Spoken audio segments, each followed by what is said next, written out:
Willkommen, bienvenue and hello Eurovision fans, it's me, Rylan. Over the next hour, I'm going to take you through the ultimate A to Z guide to the biggest music show on the planet, the Eurovision Song Contest. We'll be reliving memorable moments like this. Sweden! Celebrating the most unforgettable performances. And serving up some monumental voting blunders. Good evening, Yugoslavia. Could I have your votes, please? I don't have it. So, if you're a fan of Eurovision and the letters of the alphabet, or just need to get up to speed, then you're in the right place. Let's get on with it. Take it away.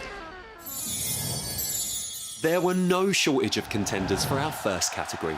I mean, there's Austria, and of course ABBA. But just like Eurovision, we're not that predictable. So I give you A for Animals. Now, Eurovision bosses are sticklers for rules. No more than 6 people on stage, and definitely no live animals. But there's always a way around this. Italy's Francesco Gabbani was joined by the most talented gorilla since the one that liked drumming along to Phil Collins. Sadly, Francesco's Big Ape wasn't quite enough to win it. Back in 2003, Austria took a different approach and were clearly on a budget, so went for the flat pack farm vibe. Those cardboard creations helped Alf Poyer back himself 6th place. Now, our next animal comes from Azerbaijan, which also begins with the letter A. Turns out, when you spend all your money on a gigantic chalkboard, there's just no cash left for a full costume.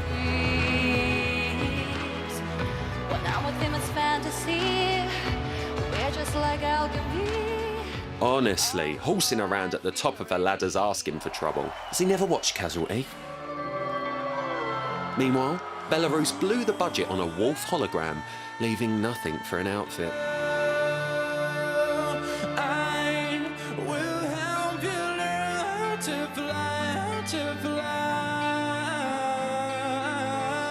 And who can forget when Ireland put forward a right old turkey?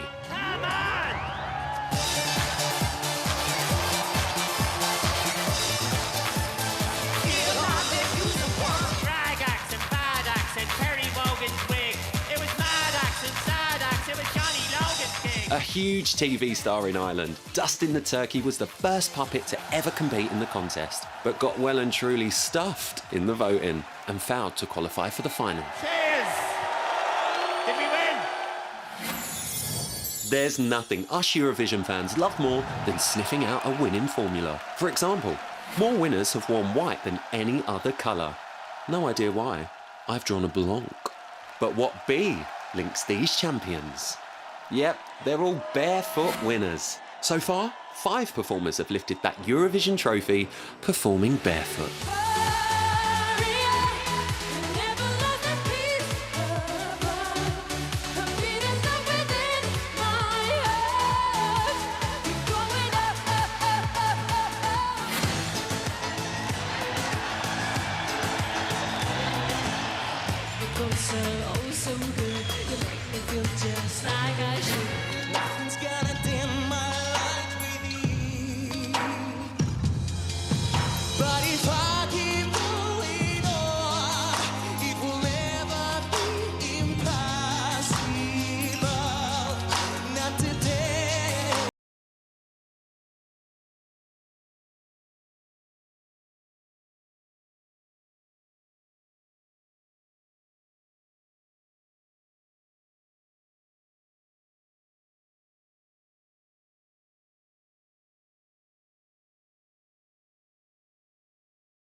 He followed in the footsteps of the original trotter trendsetter, Sandy Shaw, the UK's very first winner.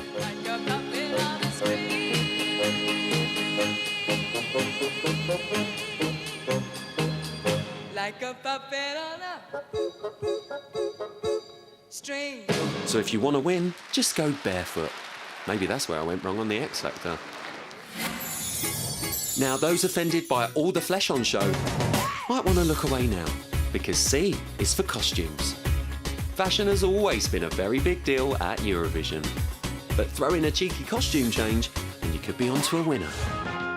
Which is exactly what these next style icons did. Try to look as if you don't care less.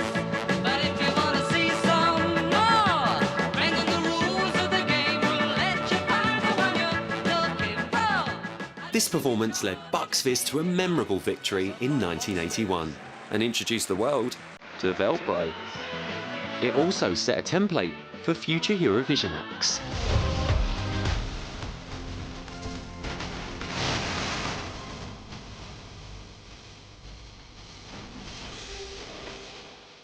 Some acts have even delivered multiple costume changes in the same song.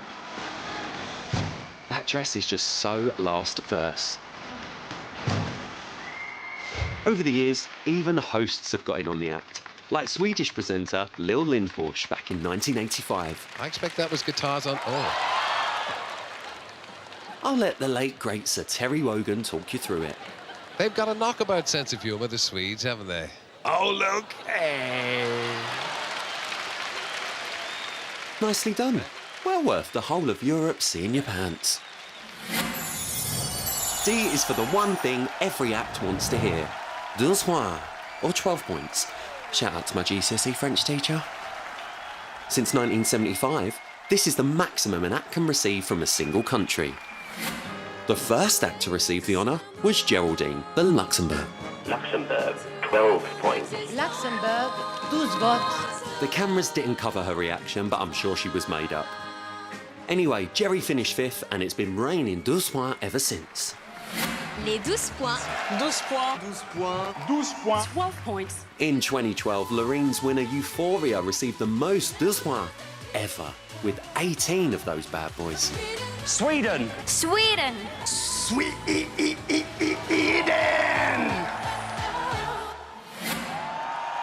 We are going to present the votes in a new way. From 2016, jury and viewer votes were separated, with even more top marks up for grabs, resulting in Salvador Sobral stealing Lorene's record in 2017. Portugal. Portugal.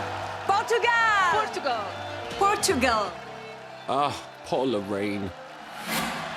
Although some have tried, countries are not allowed to vote for themselves. 12 points from Russia. Go to Russia! Hilarious. While some countries often save top marks for their closest neighbours, like all those times Cyprus gave 12 points to Greece. Greece. Greece. Greece. Greece. 12 points to Greece. Or Greece gave 12 points to Cyprus. Cyprus. Cyprus. Cyprus, 12 points. And don't think we're any different in the UK. No, I'll remind you of this. 12 points go to Jedward, to Ireland. Mind you, it was for Jedward. On we go to E, which is for epic entrances. Now, you've only got 3 minutes to impress 200 million viewers, so you need to make a big entrance. And they don't come much bigger than this.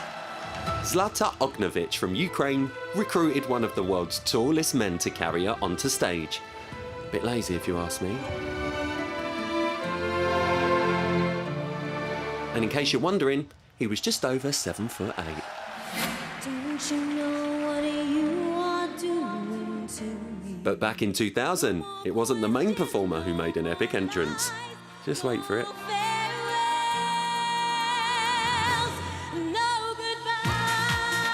I'm just hoping there was a nice little buffet under there to keep those boys going whilst they were waiting.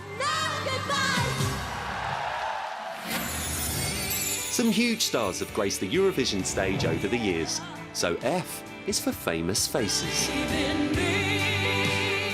UK household names have included Bonnie Tyler, Sir Cliff Richard, Blue, and Lulu.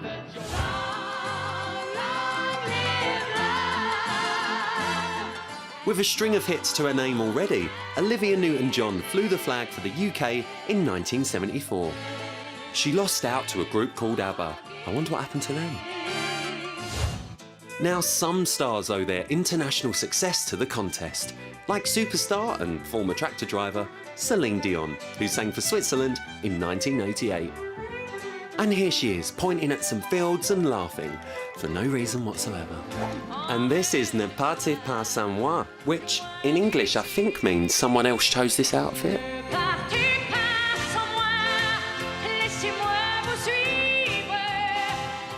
With this song and Perm, she won the contest, and the rest is history.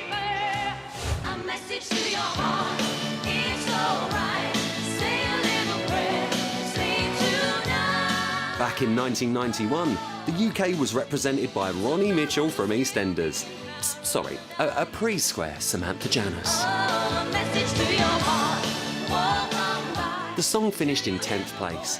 In those days, not the best result for the UK. We couldn't give it one more try. But Ronnie's not the only EastEnder to have competed.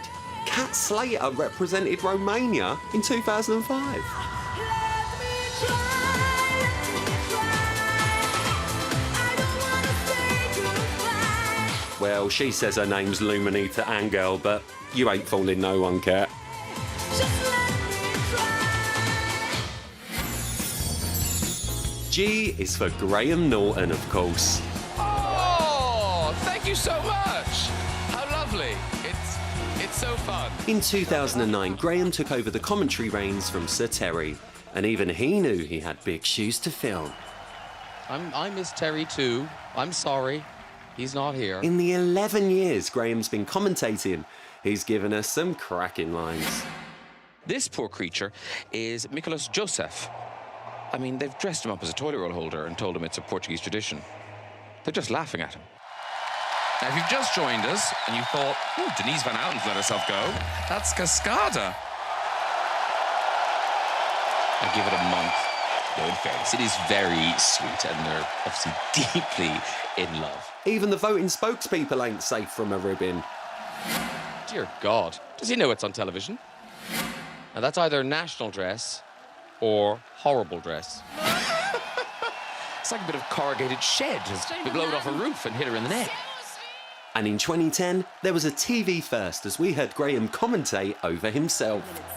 We did this yesterday, so already you know, Hattie's had that frock on for 48 hours.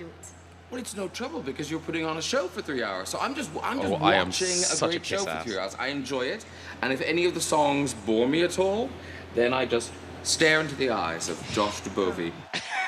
I lie like a rug. Oh! It's like the gay wedding I'll never have. On to the people that literally get the Eurovision party started, because H is for hosts. Welcome to the grand final of the 56th Eurovision Song Contest. Are you ready? Let's start the show!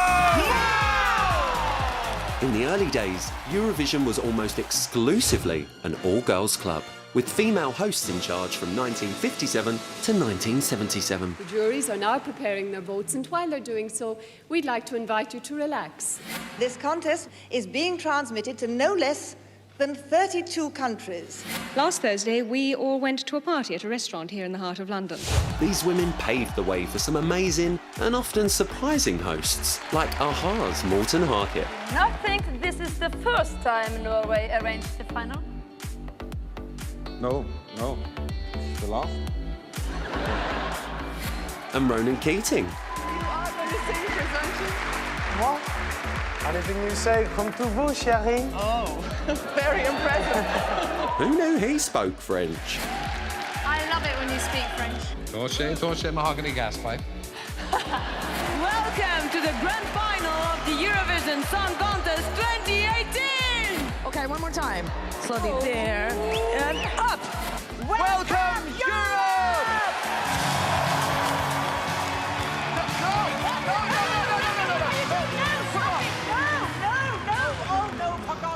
And from the mid-80s, it became obvious that just reading a script wasn't enough.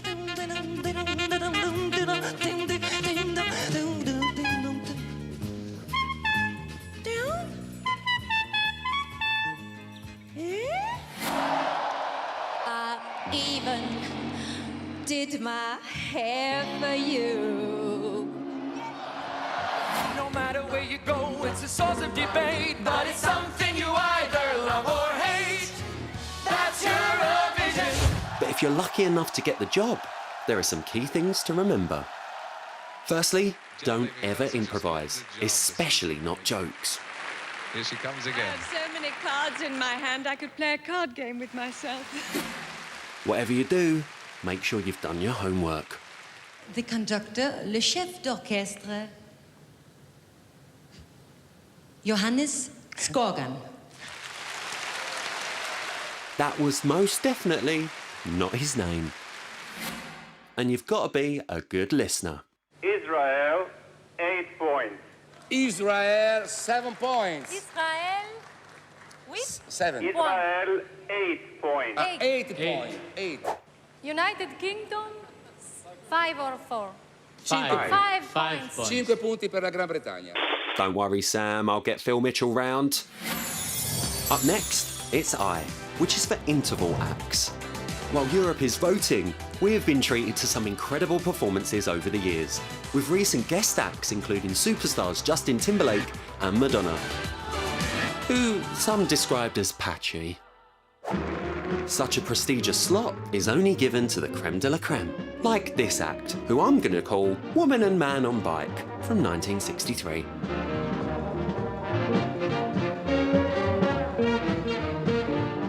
Stunning. A Singing Clown in 1973.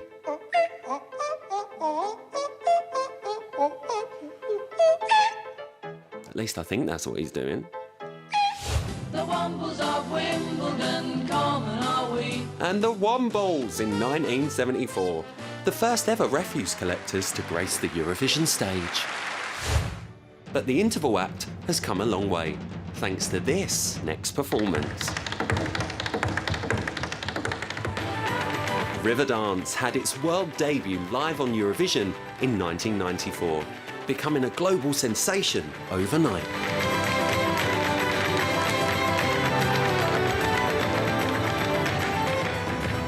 And setting the bar for all interval acts to follow. Like this fan favourite from 2016, which many have called the greatest interval act of all time.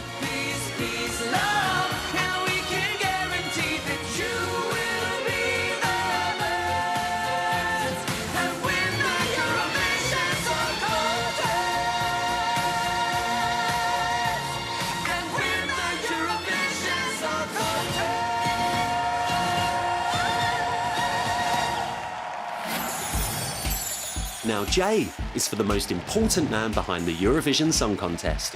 Mr. Jon Ola Sand. Mr. Jon Ola Sand. Jon Ola Sand. Mr. Jon Ola Sand. Yes, J is for Mr. Jon Ola Sand, executive supervisor of the contest since 2011. Thank you so much, Jon Ola. And the only man I'd ever trust to say, Take it away. Take it away. Take it away. Take it away. Thank you very much, Mr. Sand. Away. Thank you. what a catchphrase. Sadly, he's off to pastures new. I'm gonna miss you, Yon Yon. Jay has also given the UK our two most successful acts of the last 20 years. In 2002, it was Jessica Garlick.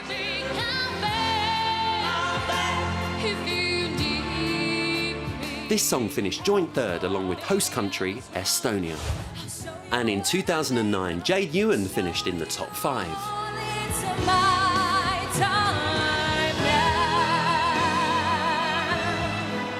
Performing alongside Lord of the Musicals, Andrew Lloyd Webber. I've got the will, I've earned the right. And just months later, Jade became a member of the Sugar Babes, which is almost as good as a Eurovision trophy in the cabinet, if you ask me. So that's Jade. But still on the way, we've got this guy and a cameo from a root vegetable in S for semi-finals. N will give you nightmares.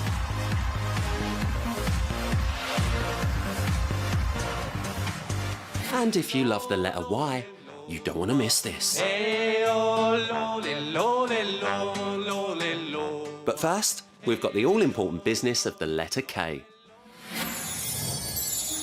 K is for Katie, which could be for Katie Price, who almost represented the UK back in 2005 with this.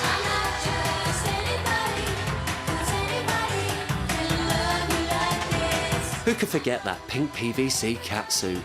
Katie was 7 months pregnant at the time and narrowly lost out to Javine in the UK selection show. Javine went on to perform Touch My Fire in Kiev. But Javine's not okay, so move on.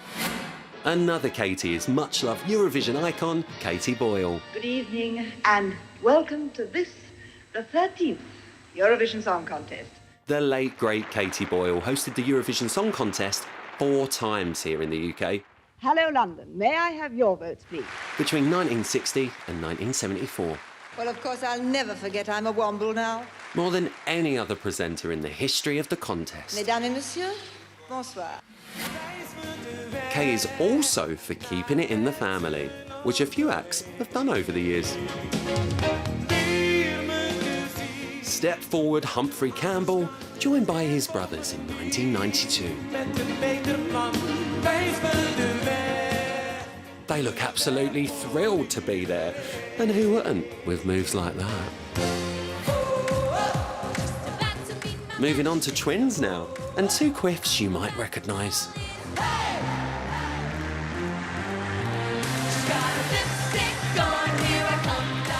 Jedward have represented Ireland twice and actually finished 8th in 2011 with this song, unleashing Jedward mania all over Europe. We can only apologise.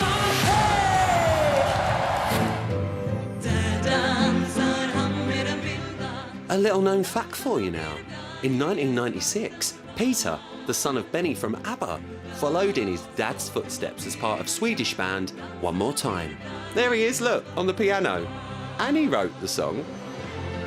Whilst it's no Waterloo, it finished a very respectable 3rd.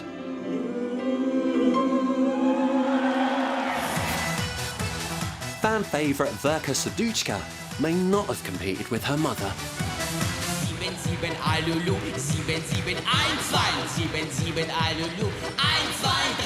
But she's rarely been seen without her since her Eurovision debut. Right, I have just been informed in real life these two ain't even related. You're fired. Next you'll be telling me Verka's not even a woman. Okay, hit the end. Next up, L is for lyrics, a key staple for any successful Eurovision entry.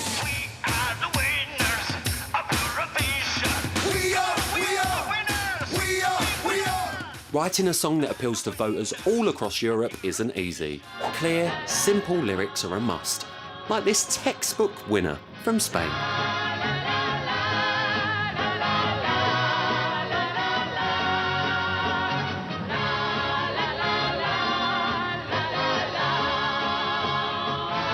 I think I counted 138 Lars. While some keep it simple, others have invented new and exciting words.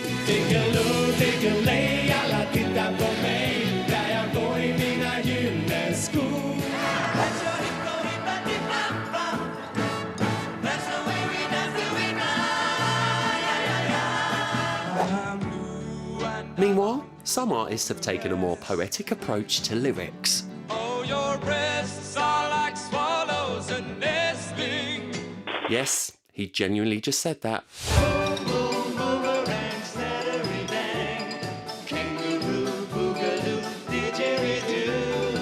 But in the modern era of the contest, lyrics are far more sophisticated.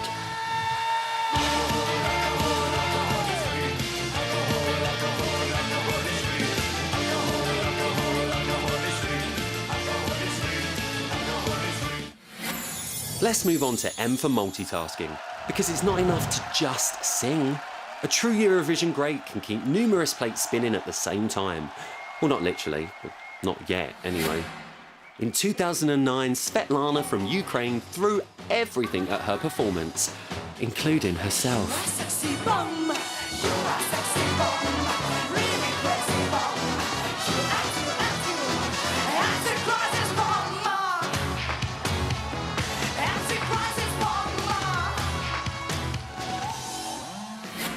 And Jacques Houdek proves you don't even need a partner for a duet. There's a miracle, my friend, and it happened happens every day. Hold out your hand, don't let it slip away. Io so che esiste, guarda meglio su. But it's not always the main act who's multitasking. Check out these very productive backing singers.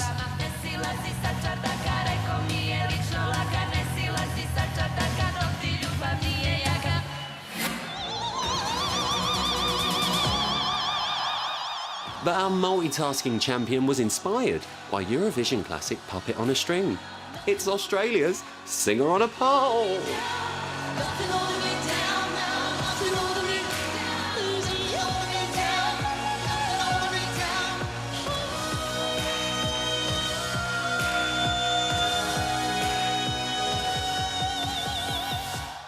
That must have been a right pain in the behind. Right, on we go to N, which is for Nightmare. And no, not the salt that Lordy give you. When you're on live TV, anything can go wrong. Back in 1990, Spanish duo Azúcar Moreno had an absolute mare with their backing track, and the singers missed their cue.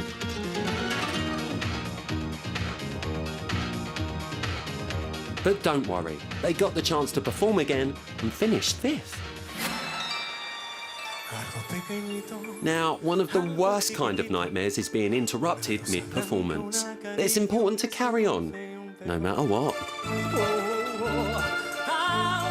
20 years after Spain's backing track Balls Up, the nation were victim to the dreaded stage invasion. Well, at least he knew the routine. Even the UK can't escape a little interruption. Suri was an absolute trooper to carry on after that happened.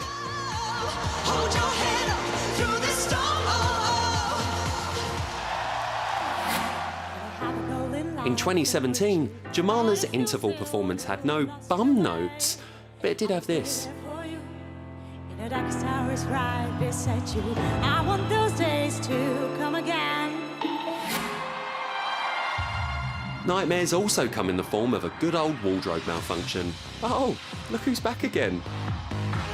In 2009, Dima Bilan got himself in a right old tangle in the show's opening performance.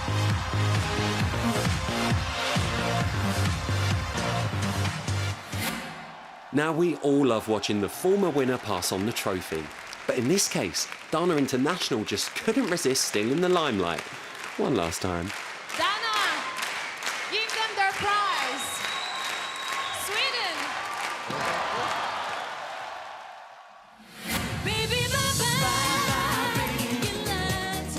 Now there's another nightmare, which starts with N. It's the much feared Nil Point. It's an exclusive club, and some of its members include Jan Teigen from Norway.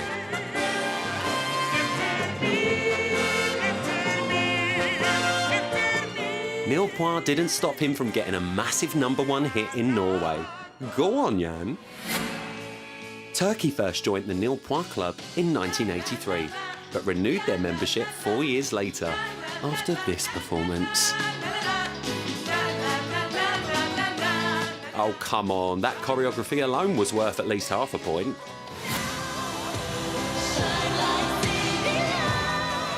More recently, the voting system has changed. These days, the viewer and jury votes are revealed separately, and occasionally, this throws up a Nil Point shocker from the voting public. Germany, you received from the public votes. I'm sorry, 0 points. They may have got Nil Point from the viewers, but at least they made it into our A to Z. I think we know who the real winners are. Now, if you think this competition is a young person's game,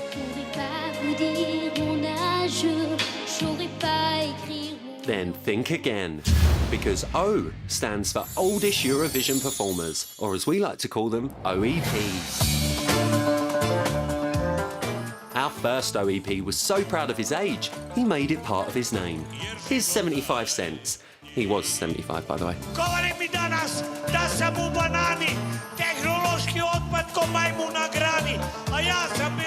And it wasn't just rapping in his repertoire. Have a look at this.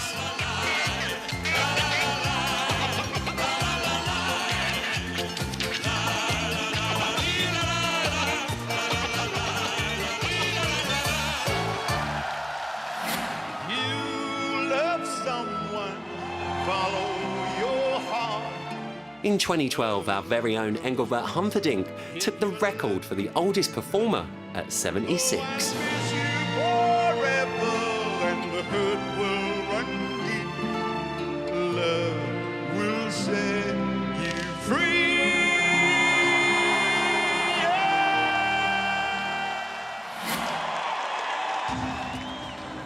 Engelbert held the OEP record for about 17 minutes, until everyone's favourite Russian grannies turned up.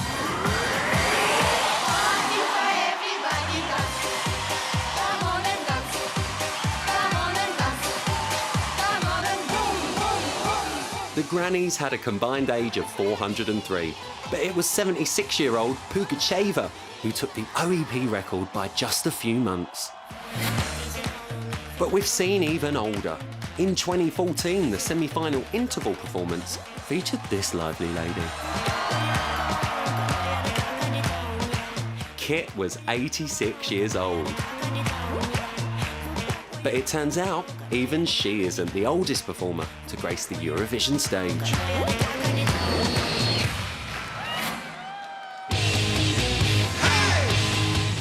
In 2013, Emil Ramsauer became the oldest ever musician to perform, wait for it, at the age of 95.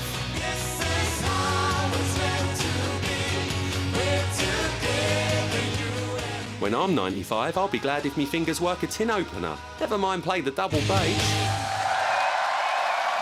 We're already up to P in our A to Z of Eurovision, and our next category is a firm favourite for many performers, including last year's champion, Duncan Lawrence. You've guessed it, P is for piano. And if there's one competition that can make the old Joanna interesting, it's this one.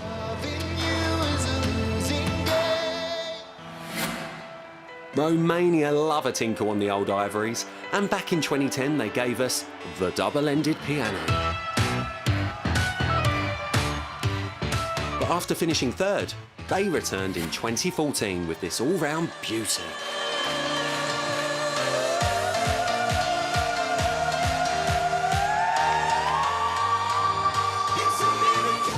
The hula hoop piano, as I now call it, helped them bag 12th place.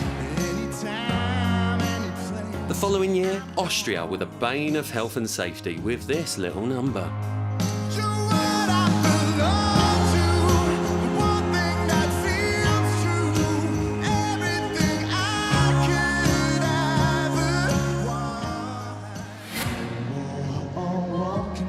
And Ukraine proved that a piano has many uses. The most obvious one being a Dracula-inspired coffin, because, you know, why not?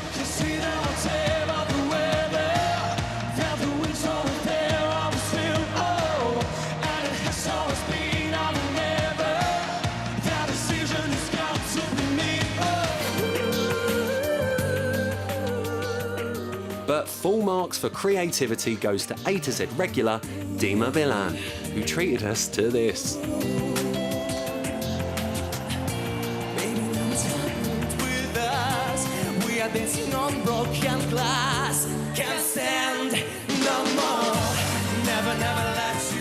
Cool, that must have killed her back. Mind you, she's lucky though, because that song was going to be performed on a guitar.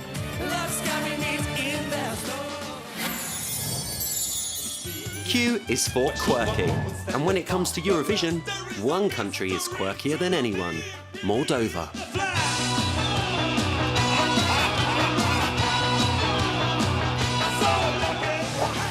From drumming grannies to dancing spacemen.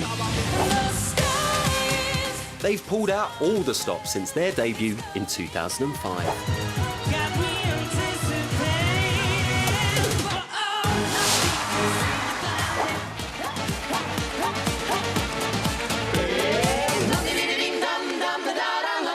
And don't worry, we haven't forgotten the most epic Moldovan entry of all time.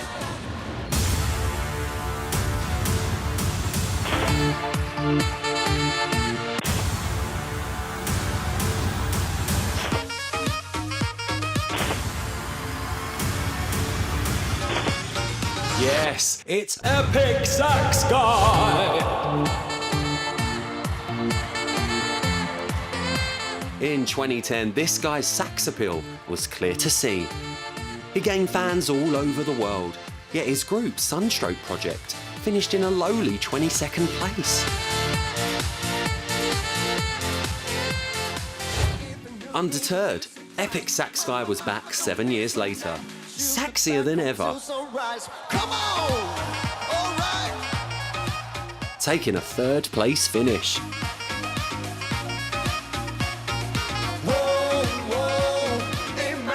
What a smooth sax machine. R is for returners, and all those acts that just couldn't get enough of the old Eurovision. Starting with the king of the repeat offenders, Mr. Johnny Logan, who won the contest for Ireland back in 1980. Well, he seems to be taking it very calmly. And again in 1987, when he became the first and only artist to ever lift the trophy twice. And that's why they call him Mr. Eurovision. Since then, many other winning acts have tried and failed to pull off the Johnny Logan double. Like Donna International, whose follow-up to Diva fell flat with voters. The song failed to even qualify for the final in 2011.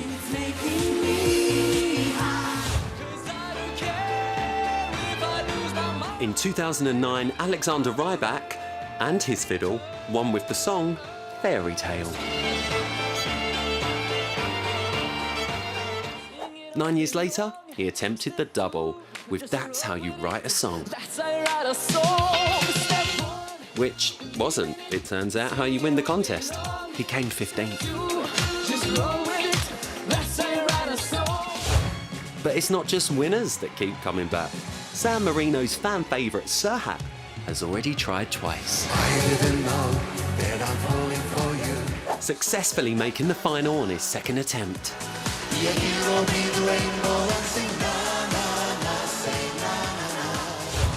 But the award for most determined act from San Marino goes to Valentina Monetta, who's entered an incredible 4 times to date.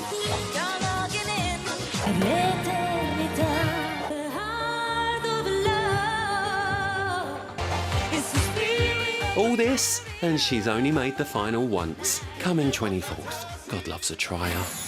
Now, there wouldn't be much point to a song contest without it, so S is for singing. Vocals are everything, so you need to show off your range. And over the years, we've seen some seriously high notes.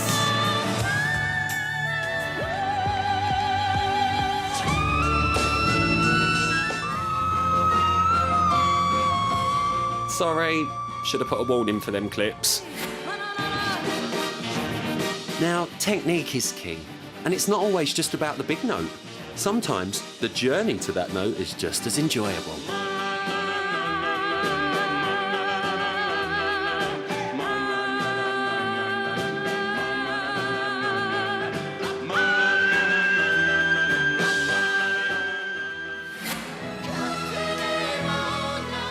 If there's one country who love a high-pitched howl, it's Croatia.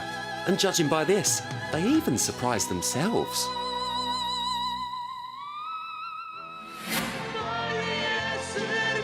But it's fellow Croat Maja Blagdan who holds the record for the highest ever note in Eurovision history. And before you ask, yes, that was a B-flat 5.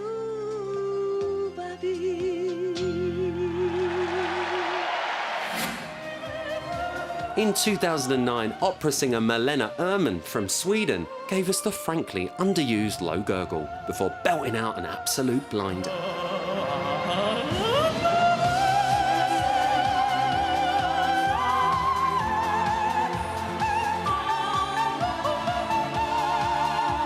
And incredible fact about Malena, her daughter is actually teenage environmental activist Greta Thunberg. Just you wait, next year Greta's going to be representing Sweden with a version of Feeling Hot, Hot, Hot. Now, as well as singing, S stands for semi-finals. If you're new to Eurovision, you heard me right. There are semi-finals. Oh, hang on. Is this the bit where me and Scott Mills get our clip? Listen, I've always wanted to say this. Can we do the line? Yeah, come on then.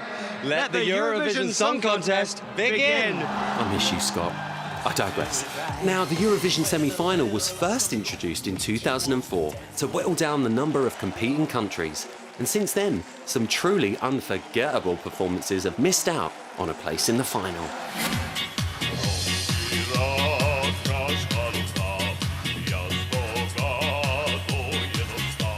There are some crazy rulers, they hide and try to fool us with demonic technologic willingness to harm. They're gonna push the button, push the button, push the button, push the button, push the button. To keep the world from going wrong, let your light shine. In the 2006 semis, Sylvia Knight from Iceland sang Congratulations, which is definitely not to be confused with Sir Cliff's version.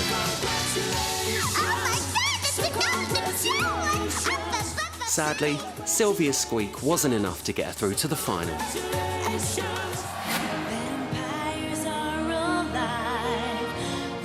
Meanwhile, Switzerland's DJ Bobo was clearly the inspiration for everyone's favourite vampire saga, Twilight. I am a vampire, I'm a slave to the daylight, hence my grave. You're not a vampire? Your name's not even DJ Bobo. It's Peter. Vampires are alive! Vampires are alive! Vampires!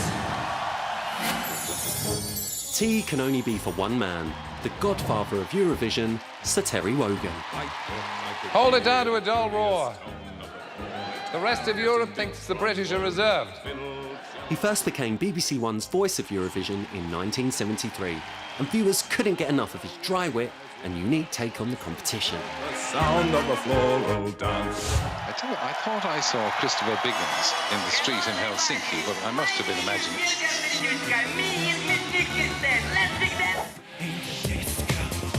In the disco it is. More like a night out at Stringfellows. No, it's not Rita from Coronation Street. And he had a lot to say about Eurovision fashion. I hope that the mesh in those stockings passed the EU regulations. I hope you didn't let your mother watch that. Jessica Garlick to sing for the UK. Let's cheer her on with word and gesture. Mind you, her frock's been through the shredder. And get more comfortable. Ah, the return of the custard yellow suit. But in 1998, all of Europe's eyes were on him. The 43rd Eurovision Song Contest. When he presented the show with Ulrika Johnson in Birmingham.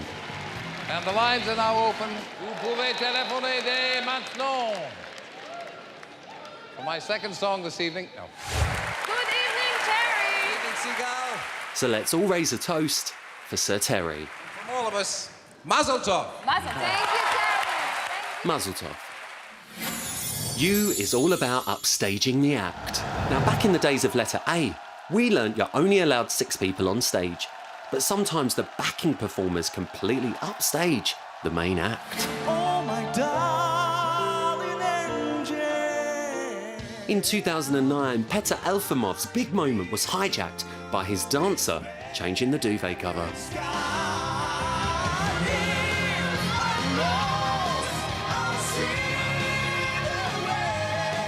Sadly, the human duvet didn't make it past the semi-final.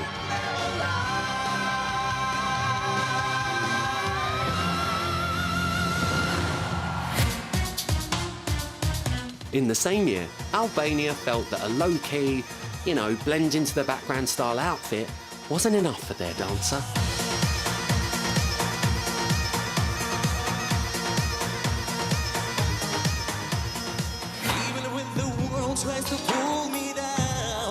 Now, our Russian friend Dima Bilan has made a few appearances in our A to Z.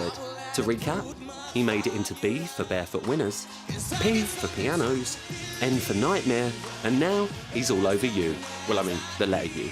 In the same year he won the competition, his performance featured Olympic ice skater Evgeny Plushenko on the world's smallest rink.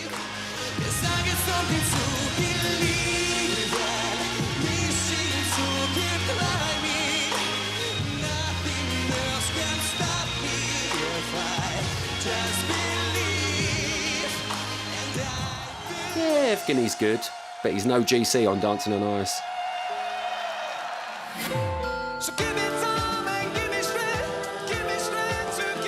But it's not always the backing dancers that upstage the main act. In Estonia's case, Malcolm Lincoln's backing singer provided, well, a slightly dramatic end to their performance.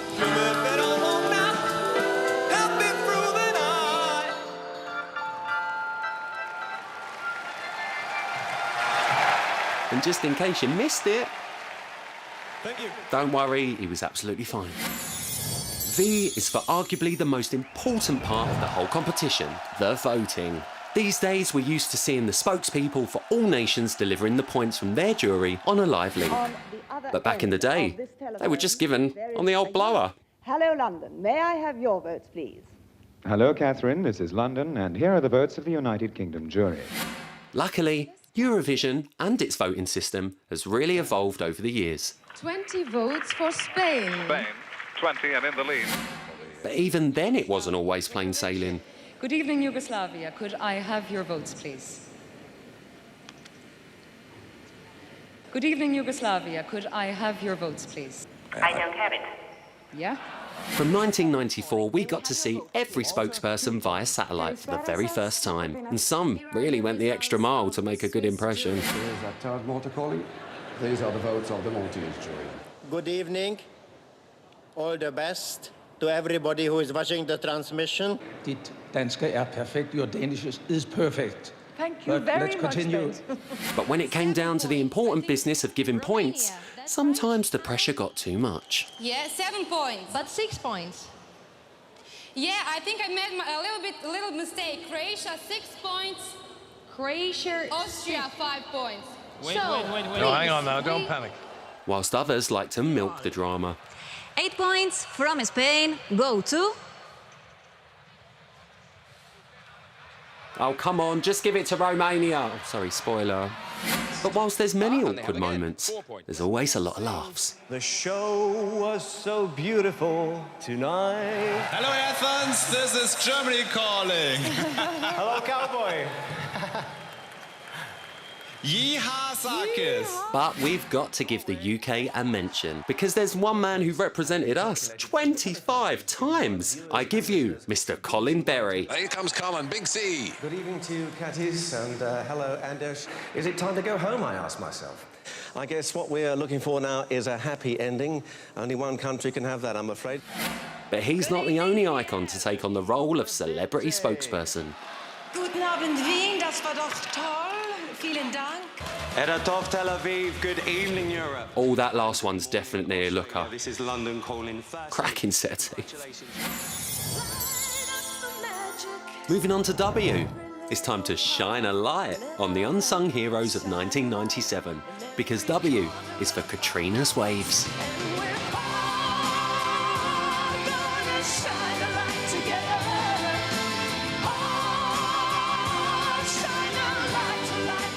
Katrina may have taken the trophy and the limelight all those years ago, but we've got to give a huge shout out to Vince, Alex and Kimberly. Yes, he's a man. The UK would have been washed up without you waves. Shine a light in every corner of our heart. But they aren't our only W. I know what you're thinking. We've nearly got to Z and there's barely been a whiff of ABBA. Well, fear not, because W also stands for... Let me take you back to 1974.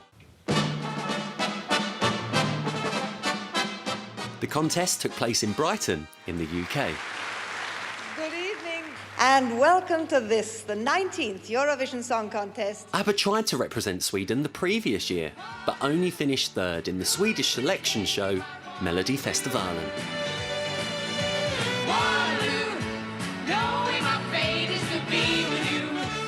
But they more than made up for it a year later. That year, just 17 countries competed. Sweden, 5 votes. But as the votes came in, ABBA kept their lead throughout. The winning song of the 1974 Eurovision Song Contest, Waterloo, chanté par ABBA. They ended up winning with 24 points. Yep, that's right, back in the day when 24 points was enough to win.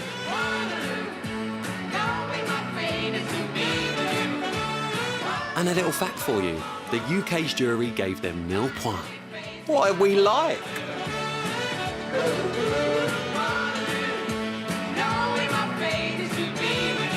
ABBA became the first Swedish winners and went on to sell nearly 400 million albums and established the dress code for over 500 million Hindus.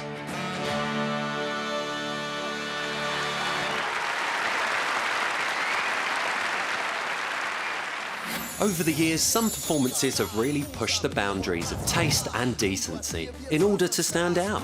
So X is for X-rated, which means I'm going to have to show you clips like this. Offensive in more ways than one. And of course this. But controversial performances are not a new thing for Eurovision. Even in the hallowed days of black and white TV, acts were causing a stir. Like Danish singers Berta Vilk and Gustav Winkler in 1957, who kissed for an outrageous 11 seconds at the end of their performance.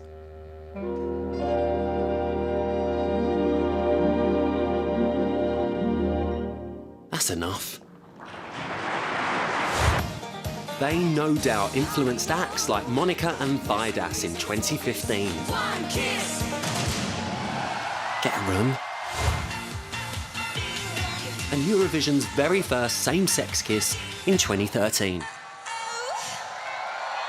I wonder if they're still together. But it gets worse than a smooch on stage. Some acts caused a stir for different reasons. This is Scooch with a first-class and very flirty performance. Fasten your seatbelts. Would you like something to suck off the landing strip?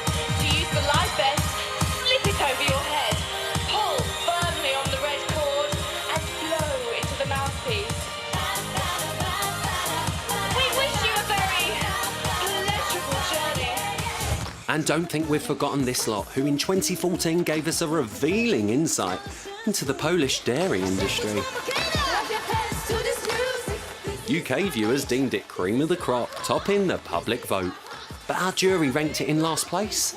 Make of that what you will. And I've got no words for this Icelandic X-rated entry. Apart from the fact they were wearing jogging bottoms backstage. True story. Right, enough of this filth, please. I want something a bit more pure.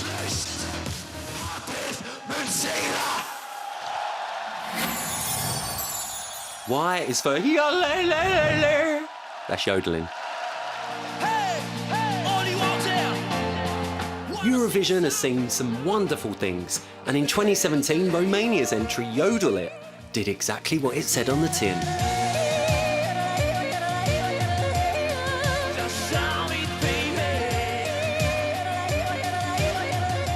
Forget rolling hills. I've always thought cannons were the perfect backdrop to yodeling.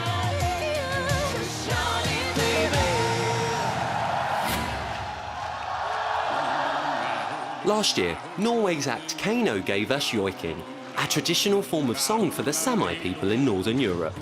I actually think joiking spelt with a J, but nobody's taking Jessica Garlick's place in this list.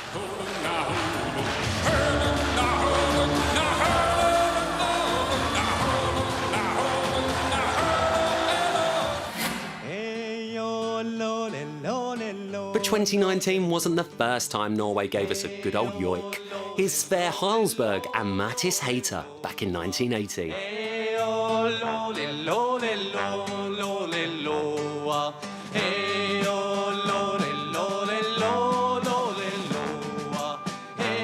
Wow, that yoiking went on for yonks. We've reached the dramatic end to the alphabet, and I can reveal that Z is for Zelmerlov. Mon Zelmerlov. 2015 Swedish champion and 2016 host. We are all heroes. I mean, it was either this or Z for Zany. But anyway, Måns' Eurovision journey began in Vienna in 2015, where he competed with the song Heroes.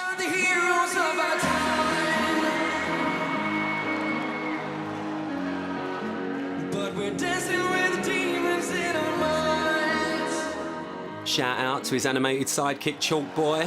What a guy. And the winner is Sweden, Måns.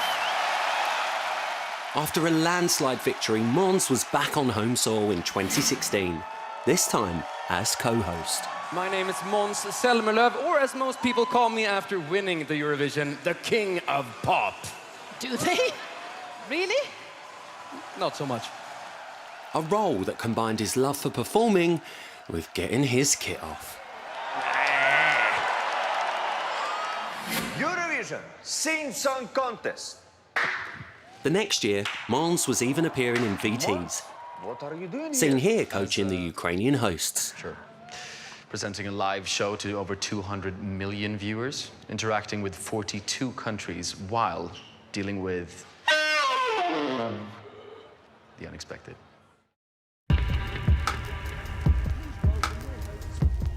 But in 2018, Måns was nowhere to be seen. Not even as the spokesperson for the Swedish vote. A wrong that was put right in 2019. Hello, Måns! When Måns starred in an interval act with Conchita Wurst, Verka Serduchka and Eleni Ferreira. Now, Måns, we know you can sing, we know you can dance, we know you can host, you talented devil. But can you put my stage on fuego?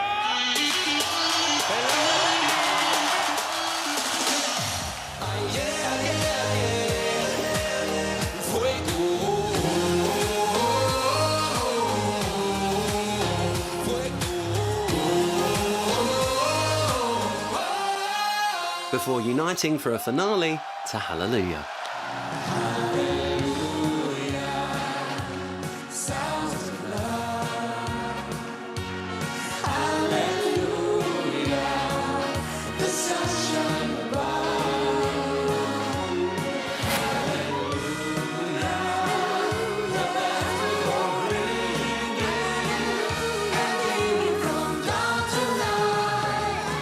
And there we have it. That's the end of the alphabet and this 64-year canter through Eurovision history.